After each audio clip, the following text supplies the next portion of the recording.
저기, 정말 괜찮을까요? 그 순간 나는 알아버렸다. 이 여자가 내 인생을 송두리째 바꿔놓을 사람이라는 것을. 3개월 전, 오늘도 어김없이 아침 7시에 눈을 떴습니다. 78년을 살아오면서 체득한 규칙적인 생활 패턴이죠. 하지만 요즘 들어 이 넓은 집이 유독 적막하게 느껴지더군요.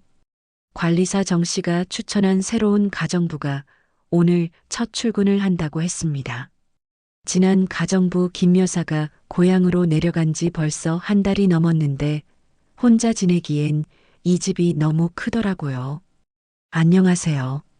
오늘부터 이곳에서 일하게 된 김미소입니다. 현관에서 들려온 목소리가 참 맑았습니다. 거실로 나가보니 30 남짓한 여성이 단정하게 인사를 하고 있더군요. 소박한 검은색 원피스에 머리를 단정히 뒤로 넘긴 모습이 어딘지 낯익은 느낌이었습니다. 아, 이상하다. 왜 자꾸 마음이 두근거리지? 네, 잘 부탁드립니다. 정 관리사로부터 말씀 들었습니다. 경력이 꽤 오래되셨다고 하던데. 네, 가정관리 일을 한 지 거의 10년 정도 됐습니다. 성실히 일하겠습니다. 그녀의 대답은 간결했지만 진정성이 느껴졌습니다. 무엇보다 눈빛이 참 맑더군요.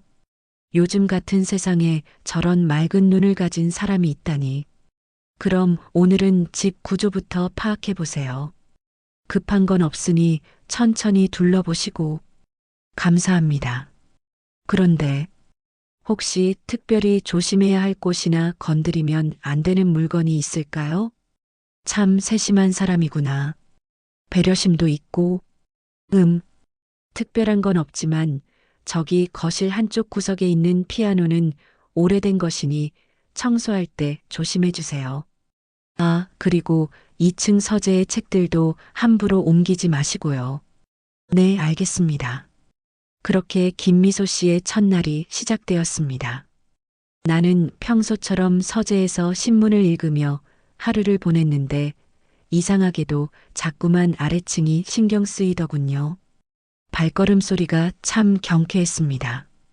김 여사는 항상 슬리퍼를 끌며 걸었는데 이분은 걸음걸이도 단정하더라고요. 청소하는 소리도 조용하고 정갈했습니다. 점심때쯤 되어 아래층으로 내려갔는데 거실이 완전히 달라져 있었습니다. 오랫동안 쌓여있던 먼지 하나 없이 깔끔하게 정리되어 있더군요. 어머, 벌써 내려오셨네요. 점심 준비해 드릴까요? 아니요, 괜찮습니다. 늘 간단히 먹거든요. 그때 문득 김미소 씨의 시선을 따라가 보니 그녀가 거실 한쪽 구석의 피아노를 바라보고 있었습니다. 그 눈빛이 어떻게 표현해야 할까요? 그리움? 아니면 그리워하는 사람을 보는 듯한? 이상하다. 왜 저 사람은 피아노를 저렇게 바라보고 있을까? 김미소 씨는 내가 다가오자 황급히 시선을 돌렸습니다. 마치 뭔가 잘못을 저지른 사람처럼요. 아, 죄송합니다. 피아노가 너무 아름다워서. 괜찮습니다. 오래된 것이지만 한때는 자주 사용했던 것이거든요. 혹시 연주하셨나요? 순간 가슴이 콱 막혔습니다. 60년 전 그 기억이 파도처럼 밀려왔거든요. 영수야, 이 곡 들어봐.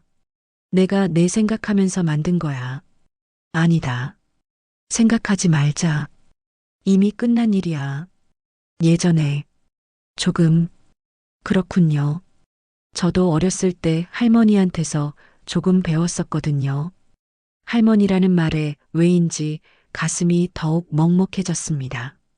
그 이후로 김미소 씨는 일을 마치고 집을 나설 때마다 피아노를 힐끗힐끗 쳐다보았습니다. 마치 무엇인가 하고 싶은 말이 있는 것처럼 아니면 뭔가 간절한 바람이 있는 것처럼요. 저녁 무렵 나는 서재 창문을 통해 그녀가 집을 나서는 모습을 지켜보았습니다. 버스 정류장으로 향하는 그 뒷모습이 너무나도 외로워 보였거든요. 그때 바람이 불어 그녀의 머리칼이 흩날렸는데 깜짝 놀랄 일이었습니다. 그 순간 나는 60년 전 한 여자의 뒷모습을 떠올렸거든요. 바람에 흩날리는 검은 머리칼, 약간 구부정한 어깨선, 그리고 걸음걸이까지. 이순이, 저도 모르게 그 이름이 입에서 흘러나왔습니다. 아니야. 그럴 리 없어. 단순한 착각일 뿐이야. 하지만 잠자리에 들 때까지 그 생각을 떨쳐낼 수 없었습니다. 김미소 씨의 맑은 눈빛, 피아노를 바라보는 그리워하는 시선, 그리고 그 뒷모습까지. 모든 것이 60년 전 내가 사랑했던 그 여자를 떠올리게 하더군요. 침대에 누워 천장을 바라보며 생각했습니다. 설마 그럴 리는 없겠지? 하지만 만약에, 정말 만약에, 그날 밤 나는 오랜만에 잠을 설쳤습니다. 60년 만에 다시 찾아온 이 두근거림이 과연 무엇을 의미하는지 아직은 알 수 없었거든요. 하지만 한 가지는 분명했습니다. 김미소라는 여자가 내 평온했던 일상에 작은 균열을 만들기 시작했다는 것을, 그리고 이 균열이 나중에 얼마나 큰 파장을 불러일으킬지 그때의 나는 전혀 예상하지 못했습니다. 할머니, 정말 그 사람을 만나면 꼭 이 곡을 연주하라고 하셨나요? 내가 몰랐던 것은 김미소 씨도 나와 똑같은 혼란 속에 빠져 있었다는 사실이었습니다. 그날 이후로 김미소 씨는 매일 출근했지만 뭔가 마음에 걸린 일이 있는 듯 보였습니다. 일을 하면서도 자꾸만 피아노 쪽을 힐끗거리더군요. 사흘째 되던 날 나는 용기를 내어 그녀에게 물어보았습니다. 김미소 씨, 혹시 피아노에 관심이 많으신가요? 아, 네. 그게. 그녀가 당황하는 모습이 보였습니다. 뭔가 숨기고 있는 것 같더군요. 괜찮습니다. 궁금해서 그랬어요. 아까도 말씀하셨지만 할머니께서 가르쳐 주셨다고. 네. 할머니가 돌아가시기 전까지 저를 가르쳐 주셨어요. 그때 김미소 씨의 눈가에 슬픔이 스쳤습니다. 깊은 그리움이 담긴 표정이었죠. 많이 그리우시나 봐요. 네. 할머니는 제게 음악뿐만 아니라 삶의 모든 것을 가르쳐 주신 분이에요. 그 순간 나도 모르게 60년 전 기억이 떠올랐습니다. 순이가 피아노를 치며 말했던 그 말. 음악은 마음을 전하는 언어야, 영수야. 말로 할 수 없는 것들을 모두 담을 수 있어. 잠깐, 설마. 혹시 할머니 성함이 어떻게 되세요? 이순이에요. 왜 그러세요? 순간 세상이 멈춘 것 같았습니다. 이순이, 그 이름을 듣는 순간 온몸에 전율이 흘렀거든요. 설마, 정말 설마. 아니에요. 그냥 좋은 분이셨나 보네요. 나는 애써 태어난 척했지만 속으로는 완전히 동요하고 있었습니다. 이순이, 내 평생의 첫사랑이었던 그 여자의 이름. 그리고 김미소 씨의 할머니 이름이 같다니. 혹시 동명이인일까? 아니면 그날 밤 나는 서재 깊숙한 곳에 숨겨둔 낡은 상자를 꺼냈습니다. 60년 동안 한 번도 열어보지 않았던 그 상자를. 상자 안에는 누렇게 바랜 편지들과 흑백 사진 몇 장이 들어 있었습니다. 그리고 그 맨 아래에는 순이가 손으로 직접 쓴 악보 한 장이 있었죠. 영수에게 내 마음을 담은 곡이라고 적혀 있는 그 악보를. 사진 속 25살의 순이는 여전히 아름다웠습니다. 맑은 눈빛과 해맑은 미소, 그리고 그 눈빛이 김미소 씨와 너무나도 닮아 있었거든요. 아니야. 우연의 일치일 뿐이야. 이순이라는 이름이 흔한 이름이니까. 하지만 가슴 깊은 곳에서는 다른 목소리가 들려왔습니다. 만약에, 정말 만약에 김미소 씨가 순이의 손녀라면? 그 생각만으로도 심장이 미칠 듯이 뛰었습니다. 한편 김미소 씨도 집으로 돌아가는 길에 깊은 고민에 빠져 있었습니다. 왜 하필 고용주의 이름이 박영수일까요? 할머니가 돌아가시기 전에 하신 그 말씀이 자꾸만 머릿속을 맴돌았거든요. 미소야, 혹시 나중에 박영수라는 사람을 만나게 되면 이 곡을 꼭 연주해 주렴. 할머니의 부탁이야. 그때는 무슨 말씀인지 전혀 이해할 수 없었습니다. 하지만 지금 혹시 우연이 아닐까요? 할머니께서 그렇게 신신당부하셨던 이유가 있는 걸까요? 그날 밤 김미소는 할머니의 유품이 담긴 작은 상자를 열어보았습니다. 그 안에는 할머니가 평생 간직하셨던 낡은 악보가 있었죠.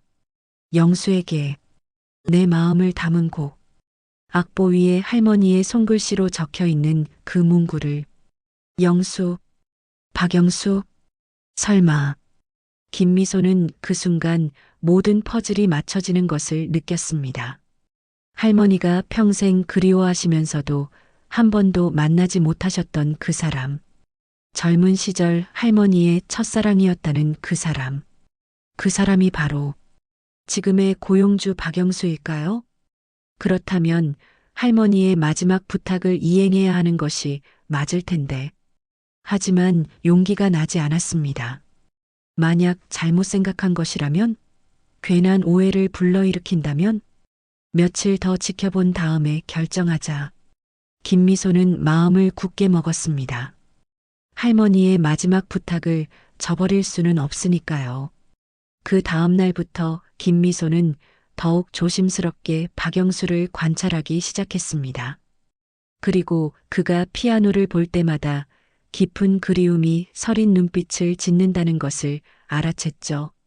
그 눈빛이 할머니가 오래된 사진을 보며 지었던 그 애틋한 표정과 너무나도 닮아 있었습니다.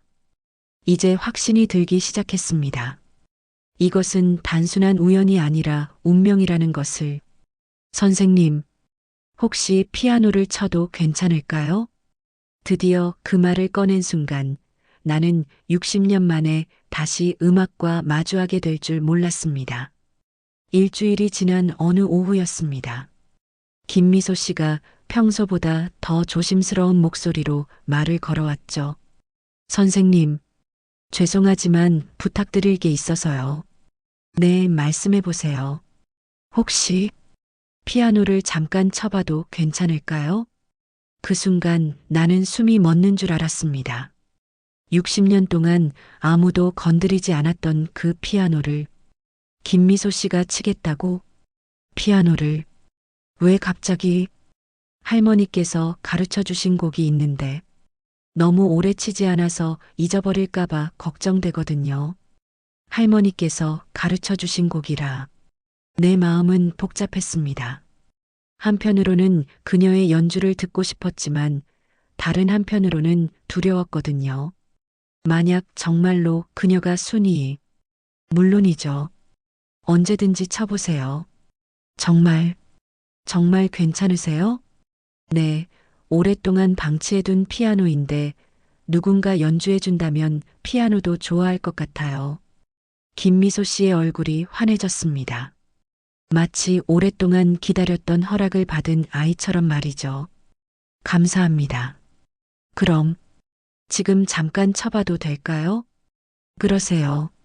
나는 가슴이 두근거리는 것을 느끼며 소파에 앉았습니다. 김미소 씨는 피아노 앞에 앉더니 먼저 건반을 가볍게 터치해 보았죠. 그 순간, 아, 이건 뭐지? 이 느낌은? 김미소 씨가 건반을 터치하는 방식이, 손가락을 구부리는 각도가, 모든 것이 60년 전 순이와 똑같았거든요. 오랜만에 치는 거라 서툴 수도 있어요. 천천히 하세요. 급할 것 없어요. 김미소 씨는 먼저 간단한 스케일 연습을 시작했습니다. 도레미파솔라시도 기본적인 음계 연습이었는데 그 터치감이 이상해. 왜 이렇게 익숙하지? 그리고 그녀가 연주하는 손가락의 움직임을 보는 순간 나는 완전히 과거로 빨려 들어갔습니다. 60년 전 작은 피아노 학원에서 순이가 아이들을 가르치던 모습, 그때 그녀의 손가락 움직임과 정확히 일치했거든요. 선생님, 괜찮으세요? 아, 네, 괜찮아요. 계속 해보세요. 나는 애써 평정을 유지하려 했지만 속으로는 엄청난 폭풍이 일고 있었습니다. 이게 우연일까? 아니면 김미소 씨는 기본 연습을 마친 후 잠시 망설이더니 새로운 곡을 연주하기 시작했습니다. 슈만의 트로이메라이, 꿈이라는 뜻의 그 아름다운 곡을. 그런데 그녀의 연주에는 뭔가 특별한 감정이 담겨 있었습니다. 기술적으로는 완벽하지 않았지만 마음을 울리는 무언가가 있었죠. 순이도 바로 저런 식으로 연주했었는데 정말 아름답네요. 감사해요. 할머니께서 이 곡을 특히 좋아하셨거든요. 할머니께서 좋아하셨던 곡이라 순이도 트로이메라이를 자주 연주했는데 그런데 혹시 할머니께서 다른 곡도 가르쳐 주셨나요? 네, 많이 가르쳐 주셨어요. 그 중에서도 특별한 곡이 하나 있는데 특별한 곡? 어떤 곡인가요? 할머니께서 직접 만드신 게 아니라 누군가가 할머니를 위해 만들어준 곡이라고 하셨어요. 그 순간 나는 심장이 멎는 줄 알았습니다. 누군가가 할머니를 위해 만들어준 곡이라고? 설마, 정말 설마 그 곡이, 그 곡 제목이 뭔가요? 제목은 없어요. 그냥 악보 위에 영수에게 내 마음을 담은 곡이라고 적혀 있을 뿐이에요. 그 순간 세상이 무너지는 것 같았습니다. 영수에게 내 마음을 담은 곡. 그것은 60년 전 내가 순이를 위해 직접 작곡한 곡의 제목이었거든요.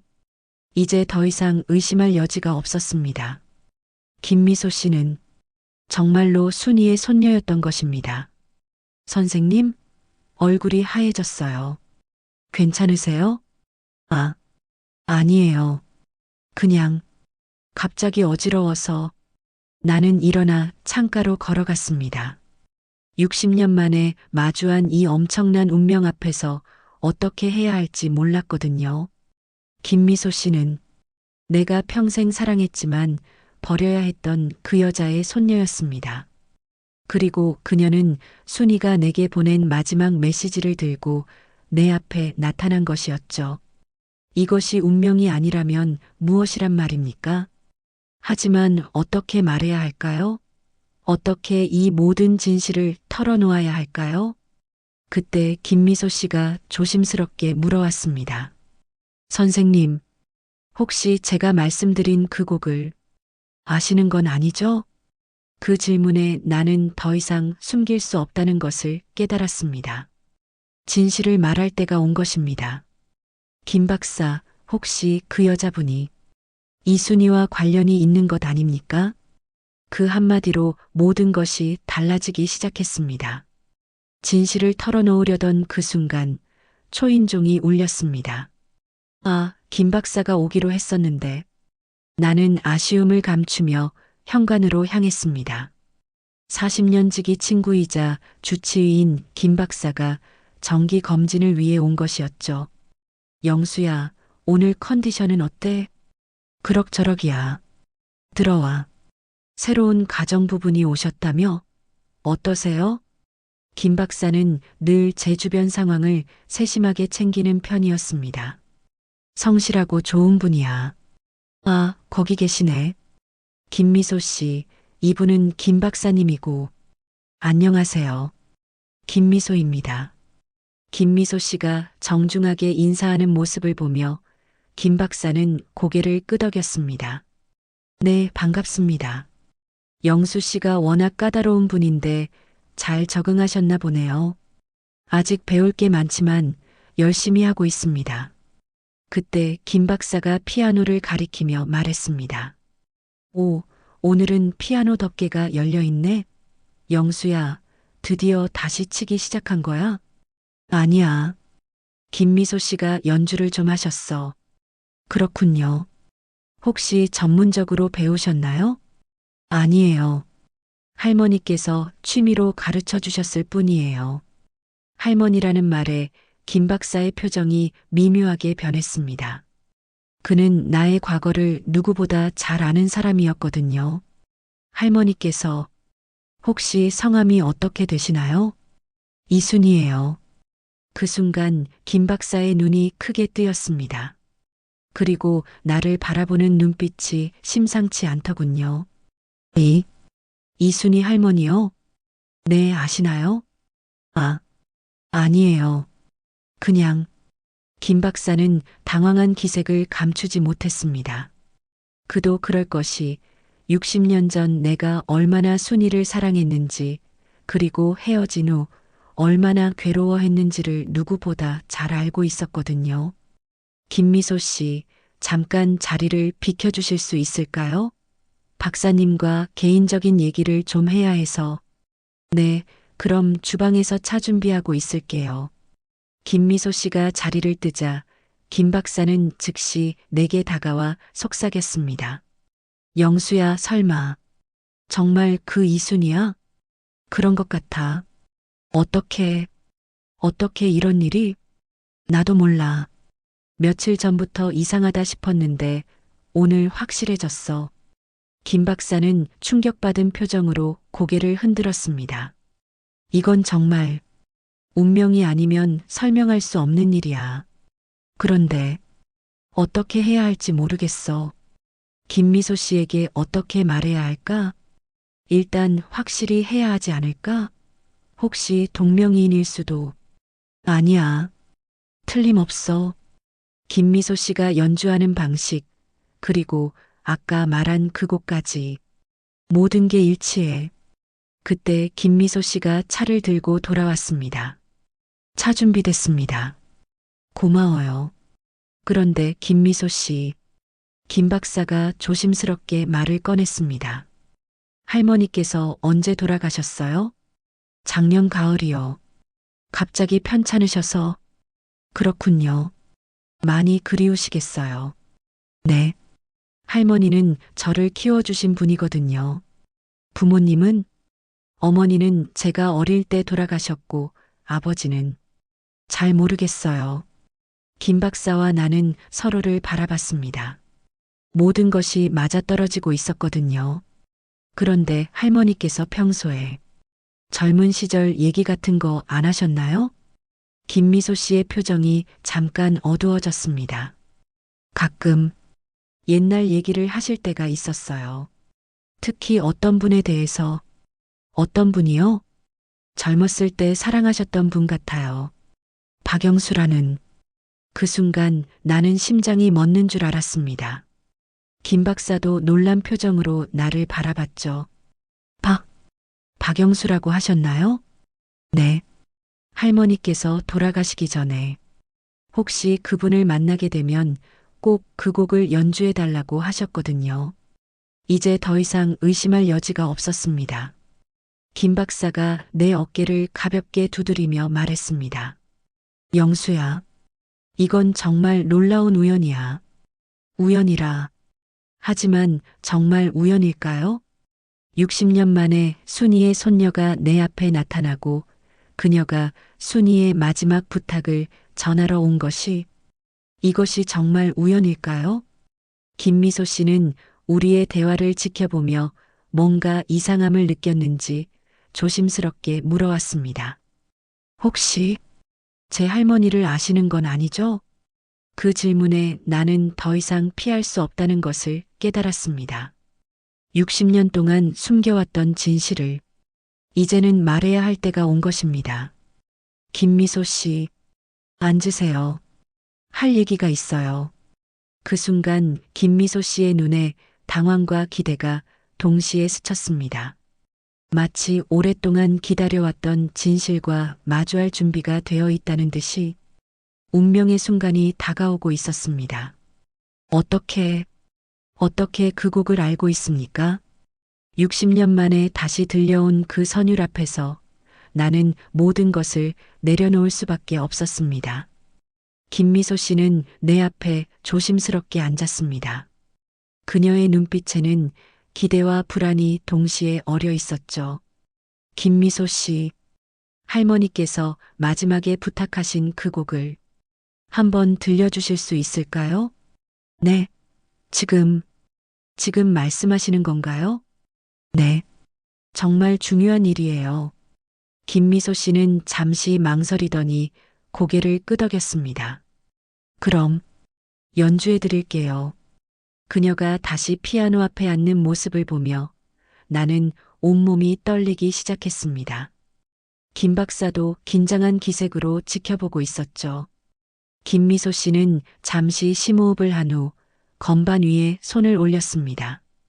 그리고 첫 음이 울려 퍼지는 순간, 아, 나도 모르게 탄식이 흘러나왔습니다. 그것은 틀림없이 60년 전 내가 순이를 위해 작곡한 그 곡이었거든요. 조용하고 애절한 멜로디로 시작해서 점점 열정적으로 변해가는 젊은 날 내 모든 사랑을 담아낸 그 곡. 하지만 김미소 씨의 연주에는 내가 원곡에 담지 못했던 무언가가 더 있었습니다. 그리움, 원망, 용서, 복잡하고 깊은 감정들이 선율 속에 녹아 있었죠. 이것은 순이가 60년 동안 품고 살았던 감정들이었습니다. 곡이 절정에 이르렀을 때 나는 더 이상 참을 수 없었습니다. 그만해요. 김미소 씨가 연주를 멈추고 돌아보았습니다. 내 얼굴을 보고 깜짝 놀랐을 테니까요. 눈물이 줄줄 흐르고 있었거든요. 선생님, 왜 그러세요? 그 곡을 어떻게 알고 있습니까?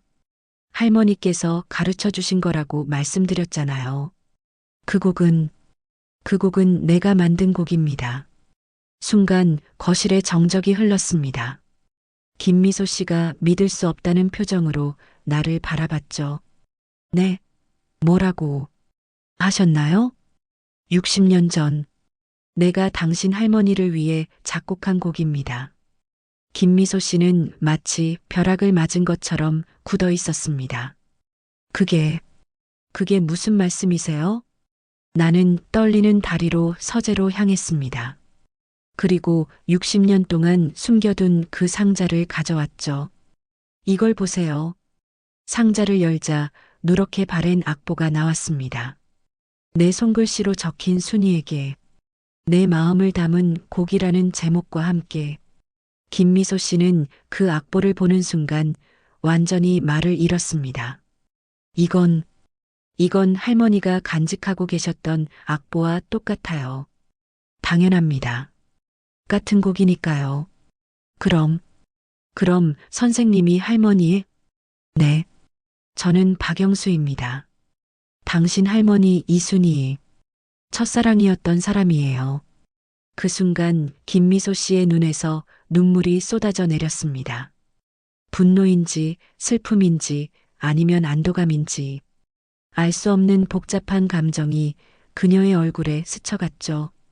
그럼 할머니께서 평생 그리워하시던 그 사람이 미안합니다. 정말 미안합니다. 나는 그녀 앞에 무릎을 꿇고 사죄했습니다. 60년 동안 하지 못했던 그 사죄를 할머니께서 얼마나 힘들어 하셨는지 아세요?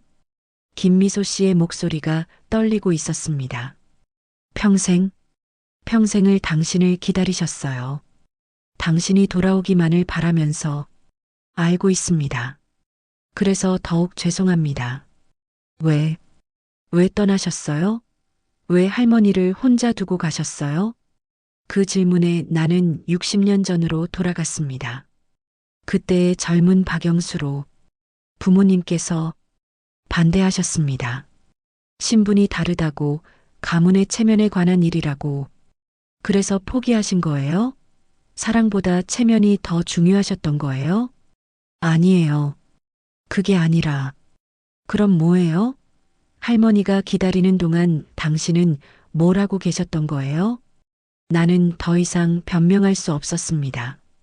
사실 김미소 씨의 말이 맞았거든요. 나는 겁쟁이였습니다. 사랑보다 현실을 택한 당신 때문에. 할머니는 평생 결혼도 제대로 못 하셨어요. 외할아버지와 결혼은 하셨지만 마음은 늘 당신에게 있으셨거든요. 미안합니다. 정말 미안하다고요? 60년이 지나서 미안하다고요? 김미소 씨가 일어서며 소리쳤습니다. 할머니는 돌아가시기 전까지도 당신 이름을 부르셨어요. 영수야, 영수야 하면서. 그 말을 듣는 순간 나는 완전히 무너져 내렸습니다. 순이가 마지막까지 내 이름을 불렀다고? 그런데 왜 그 곡을 연주하라고 하셨을까요? 김미소 씨도 울면서 물어왔습니다. 할머니는 저에게 뭘 원하셨던 걸까요? 그때 김 박사가 조용히 말했습니다. 아마도 용서하라는 뜻이었을 거예요. 용서요? 네. 이순이 할머니께서는 마지막에 영수를 용서하고 싶으셨던 것 같아요. 하지만 저는 용서할 수 없어요. 김미소 씨가 다시 울부짖었습니다. 할머니가 얼마나 외로우셨는지, 얼마나 그리워하셨는지 당신은 모르실 거예요. 나는 그녀의 분노를 고스란히 받아들였습니다. 나는 그럴 자격이 있었고 김미소 씨는 그럴 권리가 있었거든요. 하지만 그 순간 나는 순이가 왜 손녀에게 그 곡을 연주하라고 했는지 깨달았습니다. 복수가 아니라 정말로 용서였던 것입니다. 김미소 씨, 할머니께서는 정말로 저를 용서하고 싶으셨던 것 같아요. 무슨 소리예요? 그 곡 말이에요. 할머니께서 연주하신 방식으로 들어보면 원망이 아니라 사랑이 더 많이 담겨 있었어요. 김미소 씨는 나를 믿을 수 없다는 표정으로 바라봤습니다. 하지만 나는 확신했습니다. 순이는 마지막까지 나를 사랑했고 그래서 용서하고 싶었던 것입니다. 그리고 그 메시지를 손녀를 통해 전하려 했던 것이죠. 이제 문제는 김미소 씨가 할머니의 그 마음을 받아들일 수 있느냐는 것이었습니다. 할머니는 평생 당신을 기다렸어요. 그런데 당신은 편안하게 살고 계셨던 거군요. 그 순간 나는 깨달았습니다. 내가 얼마나 큰 죄를 지었는지를. 김미소 씨의 분노는 쉽게 가라앉지 않았습니다. 오히려 시간이 지날수록 더욱 격해졌죠. 60년 동안 할머니가 어떻게 사셨는지 아세요? 외할아버지와 결혼은 하셨지만 진짜 행복해 하신 적이 없어요. 늘 뭔가 그리워하시는 표정으로 사셨거든요. 나는 아무 말도 할 수 없었습니다. 그리고 그 이유가 바로 당신 때문이었다는 걸 이제서야 알았어요. 미소 씨라고 부르지 마세요. 당신이 할머니를 버린 그 순간부터 우리는 남남이에요. 김 박사가 중재에 나섰습니다. 미소 씨, 일단 진정하시고. 진정하라고요? 어떻게 진정해요? 김미소 씨가 김 박사를 향해 돌아섰습니다. 박사님도 그때 일을 아시는 거죠? 이 사람이 할머니를 어떻게 버렸는지. 그건 말씀해 주세요. 정확히 무슨 일이 있었는지. 김 박사는 난처한 표정으로 나를 바라봤습니다. 하지만 나는 고개를 끄덕였죠. 이제 모든 것을 털어놓을 때가 온 것 같았거든요. 60년 전, 영수는 대학생이었고 이순이 할머니는 피아노 선생님이셨어요. 네. 둘이 사랑하게 됐는데 영수의 부모님들이 극력 반대하셨어요. 신분 차이 때문에. 그래서요? 영수의 아버지가 이순이 할머니께 직접 찾아가셨어요. 김미소 씨의 얼굴이 굳어졌습니다. 뭐라고 하셨는데요? 김 박사가 나를 바라보며 말을 멈췄습니다. 이제 내가 직접 말해야 할 차례였죠. 아버지께서 순이에게 돈을 주셨습니다. 돈을요? 헤어지는 조건으로. 거액의 돈을. 김미소 씨의 눈이 더욱 차갑게 변했습니다. 그래서 할머니께서 그 돈을 받으셨다는 말씀이세요? 아니요. 순이는 거절했어요. 하지만 뭐요? 아버지께서 협박을 하셨어요. 만약 계속 만난다면 순이의 가족들에게 해를 끼치겠다고. 그 말을 듣는 순간 김미소 씨의 표정이 완전히 달라졌습니다. 협박이요? 그럼 할머니께서는 어쩔 수 없이 헤어지신 거예요? 네. 순이는 자신 때문에 가족들이 피해를 입을까봐. 그럼, 그럼 당신은 뭘 하고 계셨어요? 그 질문에 나는 고개를 푹 숙였습니다. 아무것도 하지 못했어요. 아무것도요? 부모님께 맞섰어야 했는데, 순이를 지켜야 했는데, 저는 겁쟁이였어요. 겁쟁이? 맞아요. 당신은 겁쟁이에요. 김미소 씨의 목소리가 떨리고 있었습니다. 할머니는, 할머니는 당신을 지키려고 모든 걸 포기하셨는데, 당신은 할머니를 지키지 못했어요. 맞습니다. 모든 게 제 잘못이에요. 잘못을 인정한다고 해서 달라지는 게 있어요? 김미소 씨가 일어서서 가방을 들었습니다. 저는 더 이상 여기서 일할 수 없어요. 미소 씨, 기다려요. 왜요? 더 할 말이 있으세요? 순이가, 순이가 정말로 저를 용서하고 싶어 했어요. 그래서 당신을 보낸 거예요. 용서요? 웃기는 소리 마세요. 정말이에요. 그 곡에 담긴 감정을 들어보면 그만해요. 더 이상 듣고 싶지 않아요. 김미소 씨가 현관을 향해 걸어갔습니다. 할머니의 마지막 부탁이라고 하셨죠? 그 부탁은 이제 끝났어요. 곡도 들려드렸고 진실도 알았으니까요. 하지만 이제 끝이에요. 정말로 끝이에요. 현관문이 쾅 하고 닫혔습니다. 나는 그 자리에 주저앉았습니다. 60년 만에 찾아온 기적 같은 기회가 이렇게 끝나는 건가요? 김 박사가 내 어깨에 손을 얹었습니다. 영수야, 미소 씨가 진정될 시간이 필요할 거야. 진정이 될까? 할머니를 그렇게 사랑하는데. 그래도 포기하면 안 돼. 이순희 할머니께서 정말로 미소 씨를 통해 메시지를 보내신 거라면. 하지만 내가 너무 늦었어. 60년이나. 그날 밤 나는 잠을 이룰 수 없었습니다. 창밖을 바라보며 생각했죠. 김미소 씨가 다시 돌아올 수 있을까? 순이의 진짜 마음을 이해해 줄 수 있을까? 아니면 이대로 영원히 끝나는 걸까? 60년 전에 놓쳐버린 기회를 이번에도 놓치는 걸까? 그 순간 가슴이 답답해졌습니다. 숨이 가빠오기 시작했죠. 심장병 발작이었습니다.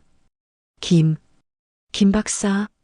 하지만 김 박사는 이미 집으로 돌아간 뒤였고 나는 혼자 이 고통을 견뎌야 했습니다. 응급실에서 만약 이대로 죽는다면 순이에게 진짜 사죄도 하지 못한 채 의식이 흐릿해지면서 마지막으로 떠오른 생각은 김미소 씨의 울먹이는 얼굴이었습니다. 할머니, 정말 그분을 용서하고 싶으셨던 건가요? 병원 복도에서 나는 마침내 할머니의 진짜 마음과 마주했습니다. 3일 후 나는 병원 침대에서 눈을 떴습니다. 정신 차리셨네요. 김 박사의 목소리가 들렸습니다. 여기가 응급실이에요. 집에서 쓰러지신 걸 관리사 정 씨가 발견해서 신고했어요. 김미소 씨는 연락이 닿지 않아요. 핸드폰도 꺼져 있고 그때 병실 문이 열리며 누군가가 들어왔습니다. 김미소 씨였습니다. 정말 괜찮으세요? 그녀의 눈이 빨갛게 부어 있었습니다. 많이 운 것 같았죠. 미소 씨, 왜 여기에? 정 관리사님이 연락 주셨어요. 쓰러지셨다고. 걱정해 주셔서 고마워요. 하지만 괜찮으니까 돌아가셔도. 저 며칠 동안 생각해 봤어요. 김미소 씨가 침대 옆 의자에 앉았습니다. 할머니에 대해서, 그리고 선생님에 대해서도. 할머니의 물건들을 정리하다가 이걸 발견했어요. 그녀가 낡은 일기장을 꺼내 보였습니다. 할머니의 일기예요. 돌아가시기 직전까지 쓰신. 그걸 왜? 읽어봤어요. 전부. 김미소 씨의 목소리가 떨리기 시작했습니다. 할머니께서 선생님을 원망만 하신 게 아니었어요. 무슨, 사랑하고 계셨어요. 끝까지, 정말 끝까지 사랑하고 계셨어요. 그녀가 일기장을 펼쳐 보였습니다. 여기 보세요. 오늘도 영수를 생각했다. 그 사람이 행복하기를 바란다. 나를 잊고 행복하게 살았으면 좋겠다라고 쓰여 있어요. 순이가. 그리고 마지막 페이지에는 미소에게 혹시 영수를 만나게 되면 할머니가 끝까지 그를 사랑했다고 전해다오. 그리고 용서한다고 라고 쓰여 있어요. 그 순간 나는 눈물을 참을 수 없었습니다. 순이가 정말로 나를 용서해 주려 했던 거였군요. 저는 할머니의 마음도 모르고 선생님만 원망했어요. 미소 씨, 할머니께서 선생님을 보내신 게 아니라 선생님에게 저를 보내신 거였어요. 그게 무슨 할머니의 마지막 선물이었던 거예요. 선생님께 용서의 기회를 주시려고. 김미소 씨가 눈물을 닦으며 말했습니다. 그런데 저는 그 소중한 기회를 망쳐버렸어요. 아니에요. 당신은 잘못한 게 없어요. 있어요. 할머니의 진짜 마음도 헤아리지 못하고. 그때 김 박사가 조용히 말했습니다. 이제라도 늦지 않았어요. 진짜 중요한 건 지금부터니까요. 김미소 씨가 나를 바라봤습니다. 선생님, 정말로 할머니를 사랑하셨나요? 네. 평생을 사랑했어요. 그럼 왜 60년 동안 찾아뵙지 않으셨어요? 무서웠어요. 순이가 저를 용서하지 못할까봐. 할머니는 선생님을 기다리고 계셨어요. 알고 있어요. 이제는 알아요. 그럼 이제 할머니께 사과드려야 하는 거 아니에요? 그 말에 나는 고개를 끄덕였습니다. 그래요. 이제라도 가야겠어요. 제가 모셔다 드릴게요. 정말 괜찮을까요? 네. 할머니께서 원하시는 일이니까요. 그 순간 나는 깨달았습니다. 김미소 씨도 순이와 똑같이 넓은 마음을 가진 사람이라는 것을. 60년 만에 찾아온 용서의 기회를 이번에는 놓치지 않겠습니다. 할머니, 영수 아저씨가 인사드리러 왔어요. 그 순간 바람이 불어와 나뭇잎들이 춤추듯 흩날렸습니다. 마치 순이가 대답하는 것처럼. 퇴원 후 일주일이 지나 김미소 씨는 약속대로 나를 순이의 묘소로 안내했습니다. 서울 근교의 조용한 공원묘원이었죠. 여기에요. 묘비에는 이순이 1947만 2024라고 새겨져 있었습니다. 그리고 그 아래에는 작은 글씨로 영원한 음악가라고 적혀 있더군요. 할머니, 영수 아저씨가 인사드리러 왔어요. 김미소 씨가 먼저 묘 앞에 무릎을 꿇고 말했습니다. 나도 그 옆에 무릎을 꿇었죠. 순이야, 60년 만에 왔다. 목이 메어 제대로 말이 나오지 않았습니다. 미안하다. 정말 미안하다. 바람이 불어와 나뭇잎들이 흩날렸습니다. 마치 순이가 괜찮다고 말하는 것 같았어요. 너를 지키지 못해서 미안하고 60년 동안 혼자 두고 가서 미안하다. 그리고 사랑한다. 지금도 사랑한다. 김미소 씨가 준비해온 작은 피아노 스피커를 켰습니다. 그녀가 연주한 그 곡이 흘러나왔죠. 영수에게 내 마음을 담은 곡. 그 선율이 공원묘원에 울려 퍼지는 순간 나는 순이의 목소리를 들은 것 같았습니다.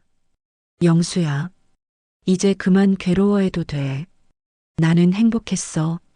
할머니도 선생님을 사랑하고 계셨어요. 김미소 씨가 조용히 말했습니다. 일기장에 그렇게 쓰여 있었거든요. 내 첫사랑 영수야, 나는 너를 원망하지 않는다.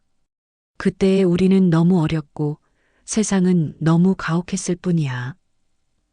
순이, 그리고 마지막에는 언젠가 다시 만날 수 있다면 그때는 아무도 우리를 갈라놓을 수 없겠지라고 쓰셨어요. 그 말을 듣는 순간 나는 모든 짐을 내려놓은 기분이었습니다. 60년 동안 짊어진 죄책감과 그리움을 이제 평안함으로 바꿀 수 있을 것 같았거든요. 미소야, 고마워. 네. 순이의 마지막 메시지를 전해줘서, 그리고 용서해줘서, 저야말로 할머니의 진짜 마음을 몰라봐서 죄송했어요. 우리는 한참 동안 그 자리에 앉아 있었습니다. 그리고 김미소 씨가 조용히 말했습니다. 선생님, 저 다시 일하러 와도 될까요? 정말 괜찮겠어요? 네. 할머니께서 저를 선생님께 보내신 이유를 이제 알 것 같아요. 무슨 이유죠? 서로를 가족처럼 돌보라고. 그런 뜻이 아니었을까요? 가족. 그 말이 마음에 와닿았습니다. 순이가 떠난 빈자리를 김미소 씨가 손녀의 마음으로 채워주겠다는 뜻이겠죠. 그럼 부탁드릴게요. 네. 그날부터 김미소 씨는 단순한 가정부가 아니라 진짜 가족이 되었습니다. 매일 아침 함께 아침 식사를 하고 저녁에는 그녀의 피아노 연주를 들으며 하루를 마무리했죠. 그리고 무엇보다 김미소 씨는 할머니의 유지를 이어받아 다시 피아노를 본격적으로 배우기 시작했습니다. 선생님, 저 피아노 학원에 다니려고 해요. 정말 좋은 생각이에요. 순이도 기뻐할 거예요. 그런데 학비가 좀 부담스러워요. 걱정하지 마세요. 제가 도와드릴게요. 그럴 수는 없어요. 왜요? 할아버지가 손녀 꿈을 도와주는 게 당연한 일 아닌가요? 할아버지와 손녀. 우리는 정말 그런 관계가 되어가고 있었습니다. 몇 달 후 김미소 씨는 작은 발표회에서 연주를 하게 되었습니다. 물론 연주할 곡은 그 곡이었죠. 영수에게 내 마음을 담은 곡. 하지만 이번에는 제목을 바꿨습니다. 할머니에게 손녀의 마음을 담은 곡. 발표회장에서 그 연주를 들으며 나는 확신했습니다. 순이가 정말로 우리를 위해 이 모든 것을 계획했다는 것을 60년 만에 찾아온 기적 같은 운명. 그리고 완전한 용서와 새로운 시작. 이제 나에게는 후회가 없습니다. 남은 시간 동안 김미소 씨의 꿈을 응원하고 순이에 대한 아름다운 추억을 함께 나누며 살아가려 합니다. 그리고 가끔 김미소 씨가 피아노를 연주할 때면 순이가 내 옆에 앉아서 함께 듣고 있는 것만 같습니다. 60년의 긴 기다림 끝에 우리는 마침내 완전한 화해를 이룰 수 있었습니다. 이것이 바로 운명이었던 것입니다.